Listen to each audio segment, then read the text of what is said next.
ẹni mo san dowry ẹ̀ ṣe bówó mi ló gbé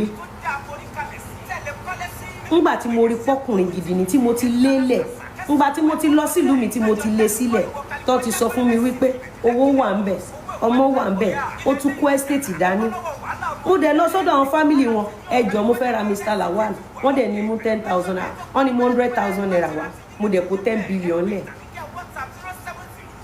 mi ò dẹ̀ pàdánù owó tí mo kó sílẹ̀ tóbìnrin gidi bá pàdé ọkùnrin gidi kówó gidi lẹ̀ kó rà wá jèrè ẹ̀ imagine tí mi ò bá kówó lẹ̀ ra Mr. Lawal. ẹ̀yin èèyàn wa Lizzy Anjorin ó kúkú ti sọ̀rọ̀ ò bí gbogbo rẹ̀ ṣe lọ bí Ìyábọ̀ Òjó sì sọ wípé òun ló san dowry ọkọ òun ó ti kúkú ti gbà ó wípé òun ló san ó ti explain bí gbogbo rẹ̀ ṣe rí ẹ̀yin èèyàn wa ẹ jẹ́ ká gbọ́ látẹnu Lizzy Anjorin yìí mẹ́ṣọ̀ tiwa. èèyàn tó lè ra ọkùnrin ní 10 billion naira Ìyábọ̀ ọjọ́ tó o ti dáyé tí o ṣiṣẹ́ 10,000 naira rí nígbà tí mo dẹ̀ ra ní 10 billion naira láàrin oṣù kan ó dẹ̀ yín wọ́ bọ́n ṣe sọ nílùú mi ìgbà tó da fá nílùú mi because gọ́vnà wà lọ́wọ́ mi sẹ́nìtì wà lọ́wọ́ mi kò sọ́kùnrin tí ò sí lọ́wọ́ mi àdóra wa o bọ̀tájọ́ wà ní gógó wọ́n ní padà sọ́dọ̀ èlé màmá ẹ̀ ti ní kó o fẹ́ èlé màmá ẹ̀ tó ní kó o fẹ́ èlé mọ̀ nǹkan tó ń sọ màmá ẹ̀ mọ̀ tó ń sọ.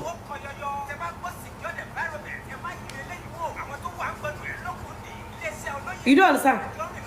Mo dẹ̀ lọ sọ́dọ̀ àwọn family Mr. Lawal èèlò 100,000 pẹ̀ ọkùnrin tó sọ pé ó máa yọ owó ó máa yọ ọmọ ó máa yọ estate mo dẹ̀ kó 10 billion naira ni ó dẹ̀ yín wọ́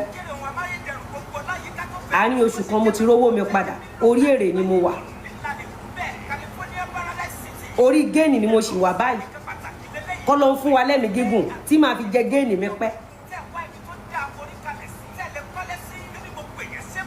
You don't understand? So I am saying this to ẹ̀yin obìnrin tí Ọlọ́run ti gbéga tẹ́ ẹ̀dẹ̀ mọ ọkùnrin tó lóyà sí yín. Irú ọkùnrin tí Ìyábọ̀ Òjó ń wá kọ́ ni Lizzy Anjorin máa fẹ́ o. Èmi ò wá ànóde Maliam. Ẹ̀rí bí Bendy roller waist ṣe fi Ìyábọ̀ Òjó ṣẹ̀sìn lọ́dọ̀ Daddy Freeze ó ní àkàlẹ́bá Malia. Ẹ̀rí bí honourable tó fẹ́ kú sí lọ́rùn honourable bọ́dà tó wà l'Abuja.